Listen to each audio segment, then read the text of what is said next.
Modification ou révision constitutionnelle en République centrafricaine. Monsieur le Président, chers compatriotes, permettez-moi de venir en cette date du 8 juin 2022, date peut-être qui va marquer une de mes interventions dans l'histoire centrafricaine. Monsieur le Président, je sais que vous savez qui je suis.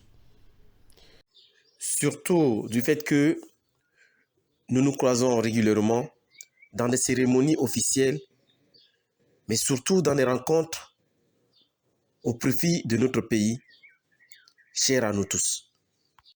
Je suis Rocard Rollin Landung, citoyen centrafricain, observateur de la vie politique en République centrafricaine. Je pense être l'un des rares professionnels de médias centrafricains se trouvant à l'extérieur de notre pays à avoir ce privilège de vous rencontrer, soit dans des moments inédits, que ces rencontres soient publiques ou à comité restreint, et en dernière date, dans votre cabinet au Palais de la Renaissance. Monsieur le Président, déjà pour ce privilège, quoi qu'on dise de vous, vous êtes un homme d'État qui ne fermez pas vos portes aux compatriotes, mais surtout aux jeunes générations, voire d'autres catégories de la population. Vous êtes même critiqué pour cette ouverture et d'aucuns pensent que un chef de l'État ou un chef d'État, pardon, ne devrait pas être autant accessible. Mais pour ma part, je pense que celles et ceux-là ont tort. Et je crois même que ce sont des qualités très rares chez nos dirigeants. En Afrique en général et au Centrafrique en particulier. Ceci, si vous conjuguez ce sens d'ouverture avec celui d'écoute, je pense pour moi, Monsieur le Président, vous serez cité demain dans nos livres d'histoire, tout comme certains de nos illustres hommes d'État et de vos prédécesseurs. Monsieur le Président, je m'en vais vous dire le but de mon interpellation. Ce sont les craintes, la peur, mais surtout l'angoisse que ressent aujourd'hui le peuple centrafricain. Angoisse qui émane, Monsieur le Président, de ce projet de la révision constitutionnelle dans notre pays. Comme vous le savez, depuis pratiquement plus de 30 ans, le verrou constitutionnel concernant le nombre limité de mandats du chef de l'État, président de la République, n'a jamais été touché. Et si les initiateurs de ce projet pourraient simplement s'arrêter à certains articles pour le toilettage technique, comme l'a si bien dit le professeur Gaston Gricata, pour, par exemple, éliminer les termes tels que transition, moi personnellement, tout comme ceux qui pensent comme moi, il n'y aura aucun problème à ce niveau. Mais toucher à certains acquis depuis des années, des décennies, tels que la double nationalité pour briguer la magistrature suprême dans notre pays, ou le nombre de mandats limités pour le président de la République, conduirait de facto à une énième crise dans notre pays.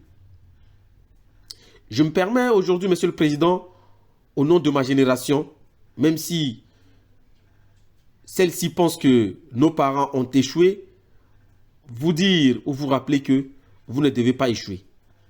Aujourd'hui plébiscité par la majorité des Centrafricains, même si votre élection à la tête de la nation centrafricaine a été tant contredite ou saluée, moi je pense que il est temps que vous graviez votre nom marbre dans l'histoire centrafricaine.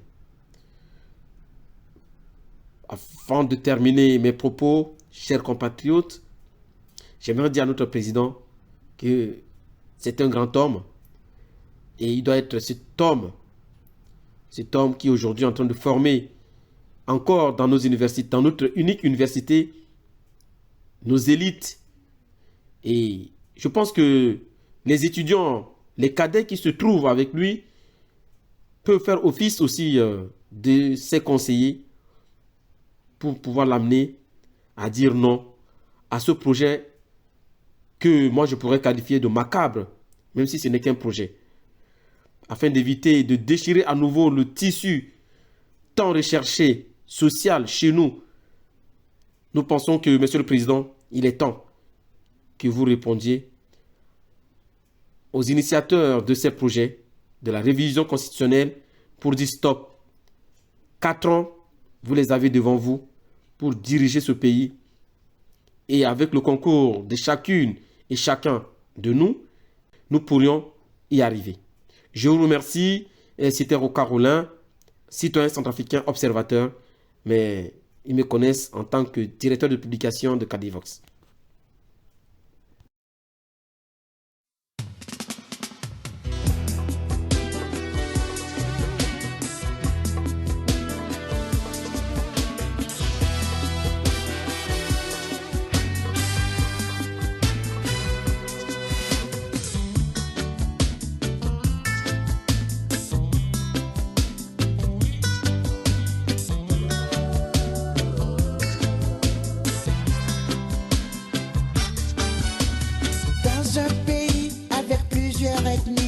Quand une seule ethnie monopolise le pouvoir pendant plusieurs décennies et impose sa suprématie, tôt ou tard, ce sera la guerre civile. Le pouvoir absolu corrompt absolument